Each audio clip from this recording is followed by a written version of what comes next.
Hi everyone, welcome to chemistry अध्ययन। तो आज हम कुछ नए क्वेश्चन को यहाँ पर डिस्कस करने वाले हैं जो कि प्रीवियस ईयर में केमिस्ट्री टीजीटी और पीजीटी एग्जाम्स में आए हुए हैं। तो इन क्वेश्चन के थ्रू हम इनको सॉल्यूशन देखेंगे और इसका एक प्रॉपर एक्सप्लेनेशन के साथ आंसर भी यहाँ पर डिस्कस करेंगे। ठीक है, तो चलिए, अगर आपको वीडियो पसंद आएगी तो आप इसको लाइक कर सकते हैं। चलिए स्टार्ट करते हैं। देखिए, प्रीवियस ईयर क्वेश्चन करने से एक फ़ायदा ये होता है कि हमें क्वेश्चन पैटर्न का अंदाज़ा आ जाता है और डिफरेंट क्वेश्चन को करने का अप्रोच डेवलप हो जाता है। तो यहाँ पर अब स्टार्ट करते हैं। हम पहला क्वेश्चन देखते हैं अपना। देखिए, फर्स्ट क्वेश्चन जो हमारे पास है वो है हीमोग्लोबिन इज द मेटलोपोरफायरिन ऑफ। ठीक है, तो क्या कह रहा है, हीमोग्लोबिन इनमें से किसका मेटलोपोरफायरिन होता है। ठीक है, तो देखिए हमारे पास ऑप्शन है आयरन 2+, कोबाल्ट 2+, निकल 2+ और मैग्नीशियम 2+। ठीक, तो इसको देखिए कैसे हम सॉल्व करेंगे। हमारे पास ये जो बायो इनऑर्गेनिक होती है उसमें क्या होते हैं, उसमें हम स्टडी करते हैं डिफरेंट मेटल्स जो कि हमारे बायोलॉजिकल सिस्टम को अफेक्ट करते हैं या बायोलॉजिकल सिस्टम में पाए जाते हैं। जैसे हमारी बॉडी के अंदर आयरन पाया जाता है, मैग्नीशियम पाया जाता है, कोबाल्ट पाया जाता है, कैल्शियम पाया जाता है। तो इन सब चीज़, इन मेटल की स्टडी हम बायो इनऑर्गेनिक के अंदर करते हैं। तो यहाँ पर से कह रहा है कि हीमोग्लोबिन किसका मेटलोपोरफायरिन है। तो पहली बात, मेटलोपोरफायरिन होते क्या है वो बता देता हूँ मैं। मेटलोपोरफायरिन,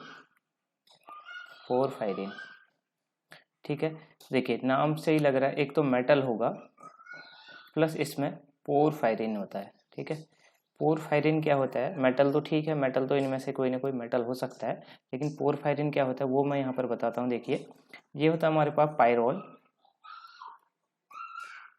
ठीक है, ये होता है पायरोल, NH यहाँ पर है और डबल बॉन्ड डबल बॉन्ड। देखिए, पोरफायरिन में क्या होता है, ये डिफरेंट पायरोल रिंग अरेंज रहती है कंजुगेटेड फॉर्म में। ठीक है, एक पायरोल रिंग ये है, दूसरी पायरोल रिंग ये है, तीसरी ये है, 5 मेंबर्ड रिंग होती है पायरोल रिंग, और चौथी ये है। ठीक है, ये सभी नाइट्रोजन है। तो क्या होता है यहाँ पर, ये आपस में अटैच्ड रहती है स्टेप से, ऐसे अटैच्ड रहती है। और क्या होता है यहाँ पर, alternate double bond single bond double bond single bond double bond, ऐसे करके यहाँ पर से यहाँ पर होगा। फिर स्टेप से हमारे यहाँ पर अदर जगह पे यहाँ पर से ऐसे double bond single bond double bond ऐसे करके यहाँ पर से अरेंज रहती हैं ये रिंग्स। ठीक है, अब होगा क्या, यहाँ पर से जो इसके सेंटर में एक छोटी सी जगह होती है जिसको हम कैविटी बोलते हैं, वहाँ पर क्या होता है, छोटे छोटे मेटल्स जो है आकर के फिट होते हैं। ठीक है, तो अब हम अगर हम हीमोग्लोबिन के केस में बात करें तो यहाँ पर जो होता है वो आयरन प्रेजेंट रहता है। ठीक है, ये जो रिंग कहलाती है, ये बाहर वाली रिंग जो है इसको बोलते हैं क्या,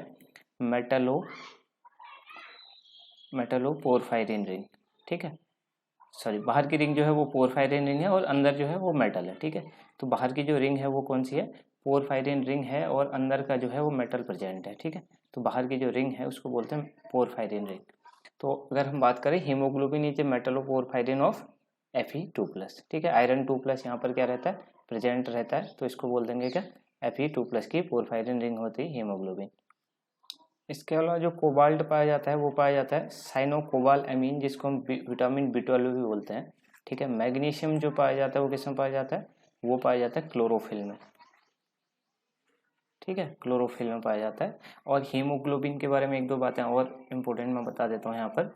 हीमोग्लोबिन हमारी बॉडी में O2 कैरियर का काम करता है, ब्लड के अंदर पाया जाता है हीमोग्लोबिन, और ये ऑक्सीजन को कैरी करने का काम करता है। ठीक है, एक हीमोग्लोबिन का जो यूनिट होता है एक बार में 4 O2 के मॉलिक्यूल्स को कैरी करता है, और हमारे लंग्स में ये O2 को बाइंड करता है, क्योंकि लंग्स में ज़्यादा प्रेशर होता है, इस वजह से हीमोग्लोबिन हाई प्रेशर पर ही ऑक्सीजन को बाइंड करता है, और लंग्स से कहाँ पहुँचाता है, हमारे अदर बॉडी पार्ट पे ऑक्सीजन को पहुँचाता है, जहाँ पर मायोग्लोबिन उसको कैरी कर लेता है।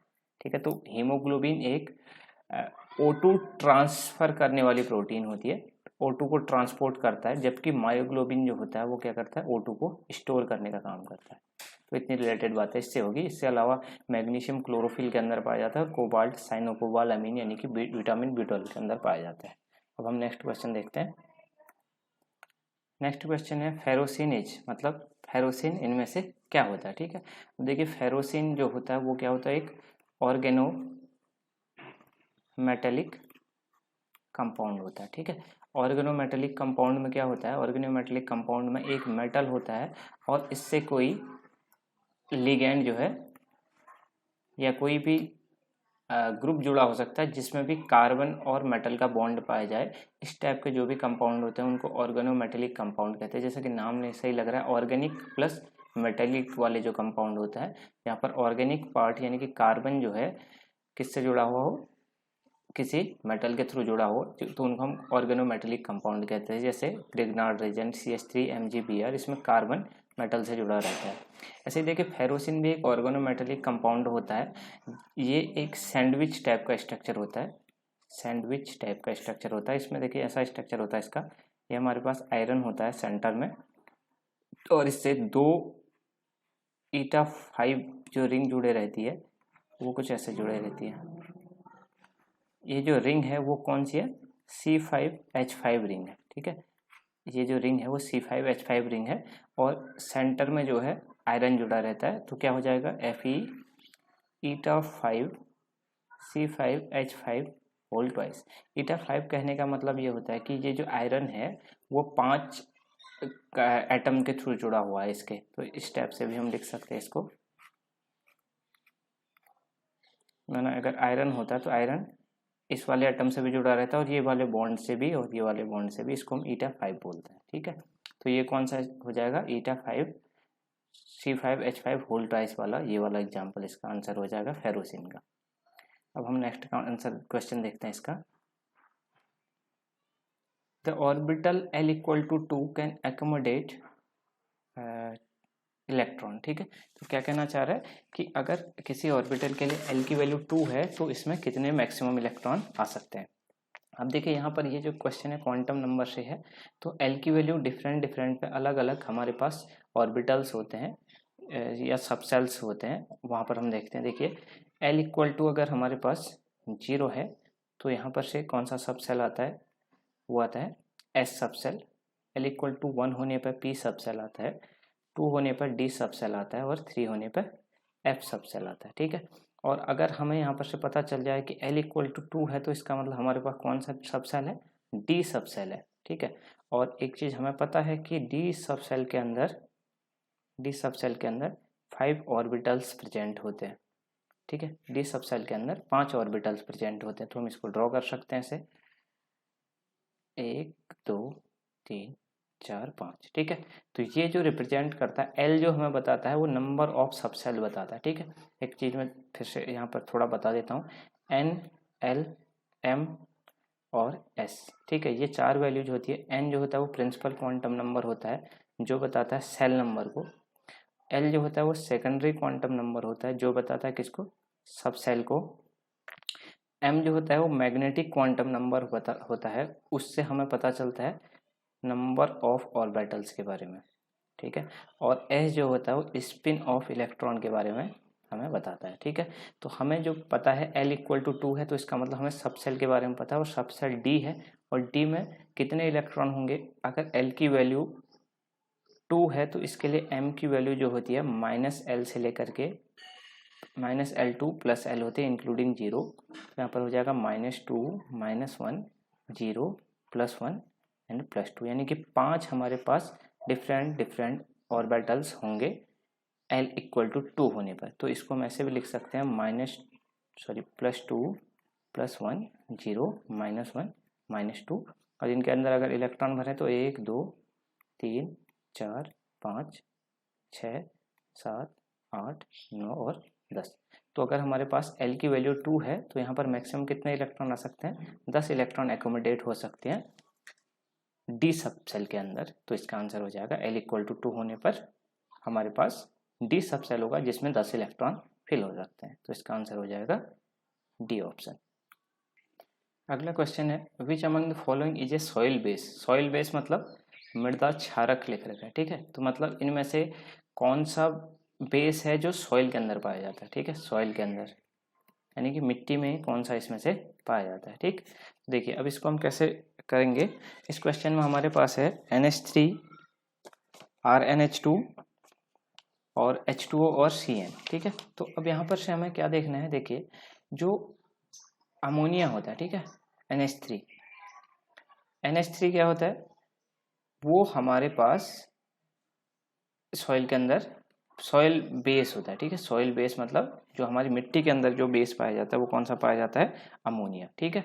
तो लेकिन डायरेक्टली हमारे जो जो पेड़ पौधे होते हैं वो अमोनिया को डायरेक्टली एब्जॉर्व नहीं कर सकते हैं। अमोनिया को डायरेक्टली जो प्लांट होते हैं वो डायरेक्टली एब्जॉर्ब नहीं कर सकते हैं, लेकिन अमोनिया जो होता है वो प्लांट की ग्रोथ के लिए काफ़ी इंपॉर्टेंट होता है। लेकिन इसलिए क्या होता है कि इस चीज़ को प्लांट डायरेक्टली नहीं ले सकते हैं, तो यहाँ पर क्या होता है, एक हमारे पास बैक्टीरियाज होते हैं, जैसे हमारे पास जो दालों के जड़ों में जो बैक्टीरिया पाए जाते हैं, ठीक है, वो हो गए जैसे नाइट्रोबैक्टर वगैरह जो होते हैं, वो क्या करते हैं, जो हमारे पास सॉइल में प्रेजेंट अमोनिया है या एयर में प्रेजेंट जो भी नाइट्रोजन होती है उसको किस में कन्वर्ट कर देते हैं, वो नाइट्रेट में कन्वर्ट कर देते हैं, ठीक है। तो इसी नाइट्रेट में जो कन्वर्जन होता है उसको बोला जाता है क्या, नाइट्रोजन फिक्सेशन। तो इसका जो काम करते हैं वो क्या करते हैं, कुछ बायोलॉजिकल एजेंसीज काम करती है जिसके अंदर बहुत सारे बैक्टीरिया पाए जाते हैं जो कि दालों की जड़ों में भी, लेगुमिनेसी जो कुल की दालें होती हैं उसके अंदर, उसके नोड्यूल्स के अंदर जो दालों के नोड्यूल्स होते हैं उनके अंदर भी पाए जाते हैं ये बैक्टीरिया, जो क्या करते हैं नाइट्रोजन का फिक्सेशन करते हैं। तो मोस्टली नाइट्रेट्स में कन्वर्ट कर देते हैं ये।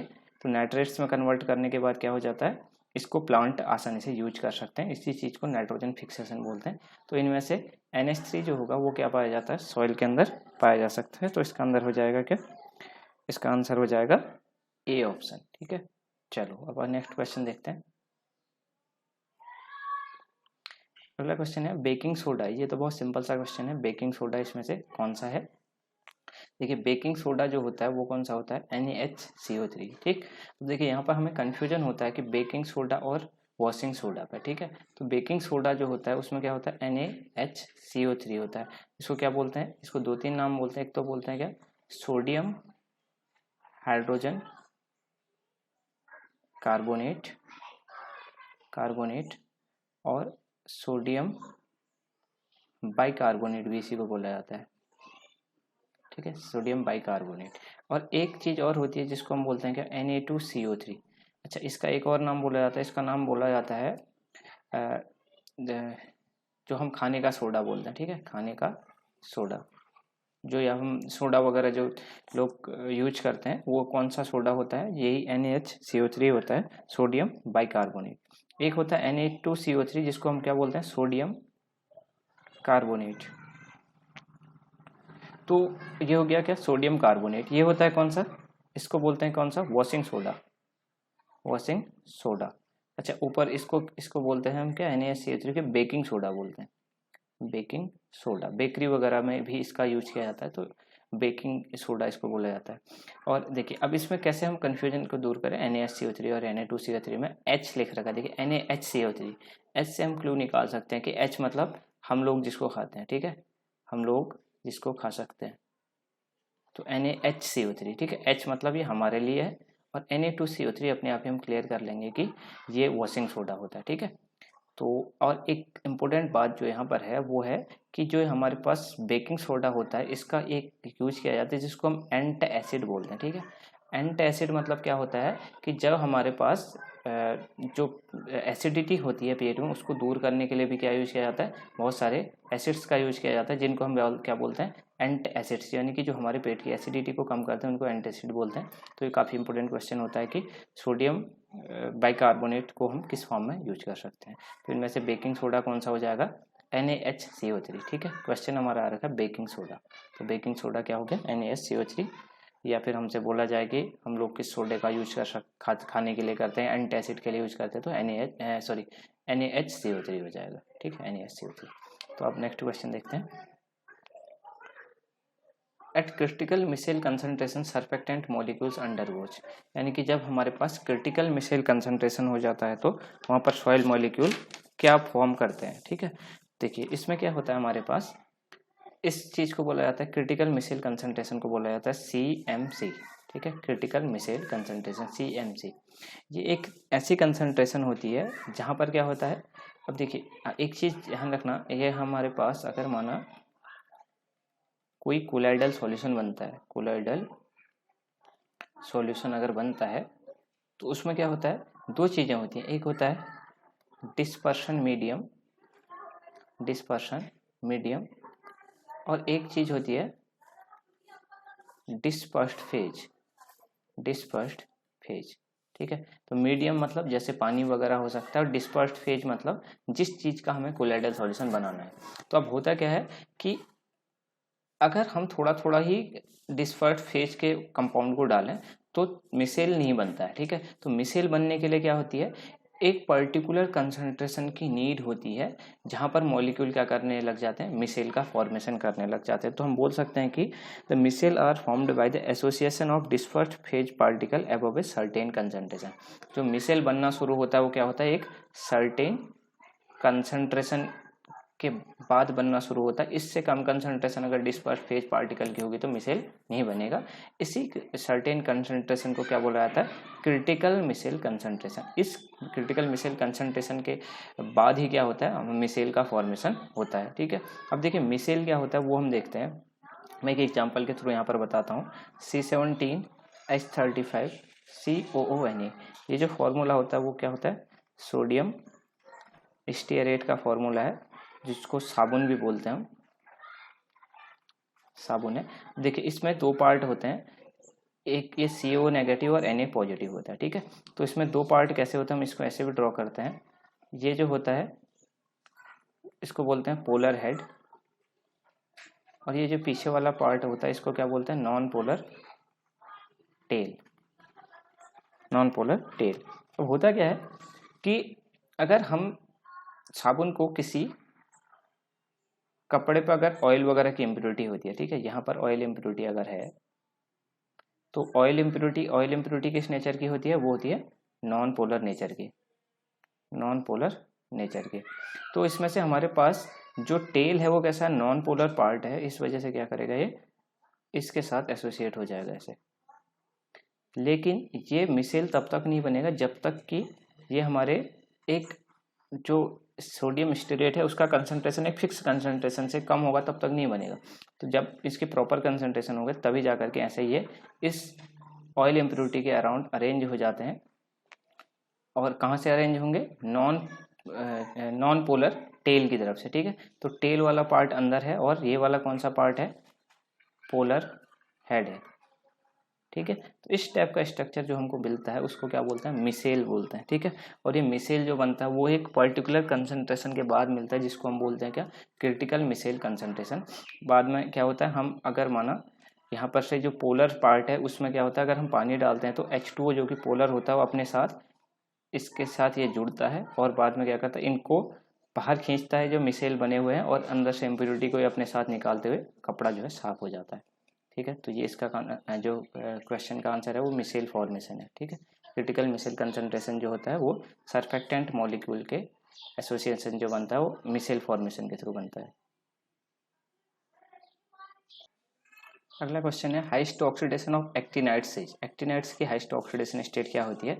देखिए एक्टिनोड्स जो होते हैं बहुत ज़्यादा ऑक्सीडेशन स्टेट्स वेरी करते हैं, इनकी ऑक्सीडेशन स्टेट बहुत लो से बहुत हाई तक हो सकती है, और मैक्सिमम जो ऑक्सीडेशन स्टेट होती है वो +7 तक जाती है। ठीक है, इनके कंपेयर में जो लेंथेनोड्स होते हैं, लेंथेनोड्स जो करते हैं वो very less oxidation state show करते हैं, वेरी लेस ऑक्सीडेशन स्टेट, जिनकी जो हो सकती है +2 +3 और +4। तो lanthanoids very few oxidation state show करते हैं जिनमें +2 +3 एंड +4 ऑक्सीडेशन स्टेट होती है, जबकि एक्टिनोड्स जो होते हैं वो +2 से लेकर के +3 +4 +5 +6 +7 ये डिफरेंट टाइप के ऑक्सीडेशन स्टेट शो करते हैं। तो इन दोनों में अंतर भी होता है कि लेंथेनोड्स जो होते हैं कम ऑक्सीडेशन स्टेट शो करते हैं और लेस नंबर भी करते हैं और +4 तक ही करते हैं, जबकि एक्टिनोड्स +7 तक के ऑक्सीडेशन स्टेट्स को क्या कर सकते हैं, शो कर सकते हैं। तो मैक्सिमम यहाँ पर +7 ऑक्सीडेशन स्टेट जो है एक्टिनोड्स शो करते हैं। ठीक है, तो ये हो गया हमारे पास। लेंथेनोड्स को हम 4f ब्लॉक एलिमेंट्स बोलते हैं, जबकि एक्टिनोड्स को हम 5f ब्लॉक एलिमेंट बोलते हैं। इनको हम पीरियोडिक टेबल में नीचे प्लेस करे रहते हैं। लेंथेनोड्स जो होते हैं वो क्या कौन से एलिमेंट होते हैं, लेंथेनम से शुरू होते हैं। वैसे लेंथेनम तो डी ब्लॉक का एलिमेंट होता है, इसको इंक्लूड कर भी सकते हैं यहाँ पर, नहीं भी कर सकते हैं। इसके बाद लेंथेनम के बाद क्या होता है, सीरियम आता है जो कि 50, इसका एटॉमिक नंबर 57 होता है लेंथेनम का, और सीरियम का 58, और यहाँ से लेकर के जो होता है वो कहाँ तक का 71 ल्यूटीशियम तक के जो 14 एलिमेंट होते हैं इसके बीच में, उनको हम लेंथेनॉइड्स बोलते हैं, सीरियम से लेकर के 71 ल्यूटीशियम तक का। और एक्टिनॉइड्स जो होते हैं वो कहाँ से होते हैं 89 एक्टिनम, और फिर उसके बाद कौन सा आता है 90 थोरियम से लेकर के 103 लॉरेंशियन तक के जो एलिमेंट होते हैं वो क्या होते हैं एक्टिनॉइड्स कहलाते हैं। ठीक है, ये वाले क्या कहलाते हैं, ये एक्टिनॉइड्स कहलाते हैं। और लेंथेनॉइड्स को 4 ब्लॉक एलिमेंट, जबकि एक्टिनॉइड्स को 5 ब्लॉक एलिमेंट्स कहते हैं। तो इसका आंसर जो है वो कौन सा है +7 ऑक्सीडेशन स्टेट जो शो करते हैं वो कौन से करते हैं एक्टिनॉइड्स शो करते हैं। Next question is which of the following is not known, कौन सा इसमें से नोन नहीं है। ठीक है, तो नोन कौन सा नहीं हो सकता। देखिए यहाँ पर कॉमन सी एक चीज़ होती है जो जनरली जो हमारे पास हेलोजेंस होते हैं उनकी ऑक्सीडेशन स्टेट ऑड में होती है। ठीक है, +3 +5 +7 इस टाइप की ऑक्सीडेशन स्टेट जो पाई जाती है वो किस में पाई जाती है इंटर हेलोजन कंपाउंड जब बनते हैं, हेलोजेंस ही आपस में जब कंबाइंड होते हैं तो ये ऑक्सीडेशन स्टेट यहाँ पर ये जनरली शो करते हैं। अब देखिए यहाँ पर प्लस, इसमें जो ऑक्सीडेशन स्टेट आएगी वो +5 आएगी, इसमें जो आएगी वो भी +5 आएगी, इसमें जो आएगी वो +3 आएगी, और इसमें जो आएगी वो +6 आएगी। ठीक है, तो +6 ऑक्सीडेशन स्टेट जो है बहुत रेयरली शो करते हैं एंड जो हमारे इंटर हेलोजन कंपाउंड होते हैं। तो ये भी एग्जिस्ट कर सकता है, ये भी एग्जिस्ट कर सकता है, ये भी एग्जिस्ट कर सकता है। और इनमें एक खास बात ये भी होती है कि जो हमारे पास सेंट्रल एटम होता है वो लेस इलेक्ट्रोनेगेटिव होता है, जबकि सराउंडिंग एटम मोर इलेक्ट्रोनेगेटिव होता है। तो आयोडीन सेंट्रल एटम है और क्लोरीन ज़्यादा इलेक्ट्रोनेगेटिव है तो वो सराउंडिंग एटम है। यहाँ पर bromine central atom less electronegative और chlorine more electronegative surrounding atom है। लेकिन ऐसा तो हर किसी में फॉलो हो रहा है, लेकिन एक चीज़ ये है कि +6 oxidation state generally inter halogen compound में नहीं पाई जाती है सेंट्रल एटम पर। तो इसका सी ऑप्शन हो जाएगा जो कि नॉन नहीं है। ठीक है, तो ये हो जाएगा सी ऑप्शन। नेक्स्ट क्वेश्चन देखते हैं अब हम, कंजुगेट एसिड ऑफ वाटर क्या है। ठीक है, कंजुगेट एसिड ऑफ वाटर कैसे निकालेंगे हम। कंजुगेट एसिड क्या होता है, किसी भी मॉलिक्यूल के अंदर अगर हम एक H+ ऐड कर देते हैं तो उसका क्या बन जाता है कंजुगेट एसिड। और अगर किसी भी कंपाउंड में से हम क्या करें, किसी भी कंपाउंड में से अगर हम एक हाइड्रोजन माइनस कर दें तो उससे क्या बन जाता है उसका कंजुगेट बेस। तो वाटर का कंजुगेट एसिड जो होता है वो क्या होता है H3O पॉजिटिव, और कंजुगेट बेस क्या होता है वो होता है OH-। ठीक है, तो इसका कंजुगेट एसिड क्या हो जाएगा H3O पॉजिटिव। इसको बोलते हैं कंजुगेट एसिड बेस फिनोमिना। तब नेक्स्ट देखते हैं विच कंटेन्स डबल बॉन्ड। ठीक है, इनमें से किस में डबल बॉन्ड पाया जाता है। ये जो क्वेश्चन आ रखा है वो किससे आ रखा है मॉलिकुलर ऑर्बिटल थ्योरी से, मॉलिकुलर ऑर्बिटल थ्योरी से। ठीक है, तो ये हम कैसे, वैसे जनरली हमको पता ये O2 है, जनरली हमको पता होता है O2 में क्या होता है डबल बॉन्ड पाया जाता है। लेकिन ऐसा भी क्वेश्चन आ सकता है कि कौन सा इसमें से पैरामैग्नेटिक नेचर का होता है। तो हमें जनरली मॉलिकुलर ऑर्बिटल थ्योरी के अकॉर्डिंग मॉलिकुलर ऑर्बिटल डायग्राम बनाना और उससे नंबर ऑफ अनपेयर्ड इलेक्ट्रॉन और बॉन्ड ऑर्डर निकालना आना चाहिए। तो इसमें हमें क्या करना होता है, हमें जनरली अगर हमें उसमें बताऊं कि शॉर्टकट तरीके से कैसे करना होता है। देखिए जब हमारे पास 14 इलेक्ट्रॉन से ज़्यादा होते हैं कहीं पर, जैसे हमारे पास O2 के केस में है। ठीक है, O2 के केस में क्या होगा, एक ऑक्सीजन पर 8 इलेक्ट्रॉन होंगे और दूसरे ऑक्सीजन पर भी 8 इलेक्ट्रॉन होंगे, यानी कि 16 हो जाएंगे। तब हमारे पास कुछ ऐसा डायग्राम आता है, यहाँ पर 1s और 1s ऑर्बिटल मिलकर के एक सिग्मा बॉन्डिंग और एक सिग्मा एंटी बॉन्डिंग ऑर्बिटल बनाते हैं। फिर इसका 2s, जैसे अगर ऑक्सीजन को हम लिखें तो क्या होता है 1s2 2s2 और 2p4। ठीक है, तो 2s ऑर्बिटल मिलकर के क्या बनाएंगे एक सिग्मा बॉन्डिंग और सिग्मा एंटी बॉन्डिंग। लेकिन जो हमारे पास p के जो ऑर्बिटल्स होते हैं वो डिफरेंट टाइप के ऑर्बिटल्स यहाँ पर से बनाते हैं। पहले तो यहाँ पर सिग्मा बॉन्डिंग बनता है जब हम बात करते हैं 14 से ज़्यादा इलेक्ट्रॉनों की। तो यहाँ पर से ये जो ऑर्बिटल बनता है सिग्मा बॉन्डिंग वो बनता है px ऑर्बिटल से, और इसी का एक एंटी बॉन्डिंग ऑर्बिटल भी यहाँ पर बनता है। तो इसको सिग्मा एंटी बॉन्डिंग px बोलते हैं। इसके अलावा जो दो ऑर्बिटल होते हैं py और pz वाले, दो पाई बॉन्डिंग ऑर्बिटल बनाते हैं। यहाँ पर जो ऑर्बिटल बना रहे हैं वो कौन से हैं py ऑर्बिटल और कौन सा P X orbital, P Y and P X orbital बना रहे होंगे, और यहाँ पर ऐसे ही सेम इसमें इनका एंटी बॉन्डिंग ऑर्बिटल बन रहा होगा, पाई एंटी बॉन्डिंग। अब इसमें हम क्या करते हैं, हमें अंदर नीचे से इलेक्ट्रॉन अगर भरना शुरू करते हैं तो देखिए कैसे भरेंगे। नीचे से इलेक्ट्रॉन भरेंगे तो 1s, इस फर्स्ट वाले का 1s और दूसरे वाले का भी 1s, यानी कि 2 इलेक्ट्रॉन यहाँ पर और 2 इलेक्ट्रॉन यहाँ पर, यानी कि 4 इलेक्ट्रॉन। फिर क्या होगा, एक ऑक्सीजन और दूसरे ऑक्सीजन, 2 ऑक्सीजन को मिला रहे हैं ना, तो क्या होगा 1s2 और इसका भी 1s2, तो 1s2 में 2 इलेक्ट्रॉन यहाँ से, 2 इलेक्ट्रॉन यहाँ से, तो 4 इलेक्ट्रॉन। फिर क्या होगा 2s2 और 2s2, तो 2 इलेक्ट्रॉन यहाँ से, 2 इलेक्ट्रॉन यहाँ से, 4 इलेक्ट्रॉन, तो 2 इलेक्ट्रॉन यहाँ, 2 इलेक्ट्रॉन यहाँ, तो 4 इलेक्ट्रॉन। अब हम जब बॉन्ड ऑर्डर निकालते हैं वो क्या निकालते हैं, number of bonding electron minus number of anti bonding electron upon 2। तो यहाँ पर अगर हम देखें तो 1s और 2s के केस में नंबर ऑफ बॉन्डिंग और एंटी बॉन्डिंग इलेक्ट्रॉन सेम है, तो यहाँ पर 0 बॉन्ड ऑर्डर आएगा यहाँ नीचे से। तो अब डिसाइडिंग फैक्टर जो होगा वो p ऑर्बिटल होगा, और p में हमको पता है क्या होता है, 4 इलेक्ट्रॉन एक ऑक्सीजन में और 4 इलेक्ट्रॉन दूसरे ऑक्सीजन में, तो यहाँ पर 1 2 3 और 4, यहाँ पर भी 1 2 3 और 4। अब इनमें अगर भरे 8 इलेक्ट्रॉन तो 1 2 3 4 5 6, ऊपर 7 और ये के 8, ठीक है। तो यहाँ पर हमें केवल p वाले इलेक्ट्रॉनों को भी रखेंगे तो आंसर आ जाएगा। बॉन्डिंग में कितने इलेक्ट्रॉन है, 2 2 4 2 6, तो 6 माइनस, और ऊपर एंटी बॉन्डिंग में 2 इलेक्ट्रॉन है, 2/2, ठीक है। तो क्या हो जाएगा 4/2, यानी कि बॉन्ड ऑर्डर आ जाएगा 2। लेकिन ये तो हमें वैसे भी पता होता है कि ऑक्सीजन के बीच में O डबल बॉन्ड O पाया जाता है, लेकिन अगर वो पूछ दे कि ये क्या डायमैग्नेटिक है O2 या पैरामैग्नेटिक है, तो हमें दिख रहा है यहाँ पर पाई एंटी बॉन्डिंग में 2 अनपेयर्ड इलेक्ट्रॉन है, इसीलिए कैसा होगा, ये पैरामैग्नेटिक नेचर का होगा, और इसमें 2 अनपेयर्ड इलेक्ट्रॉन पाए जाएंगे, ठीक है।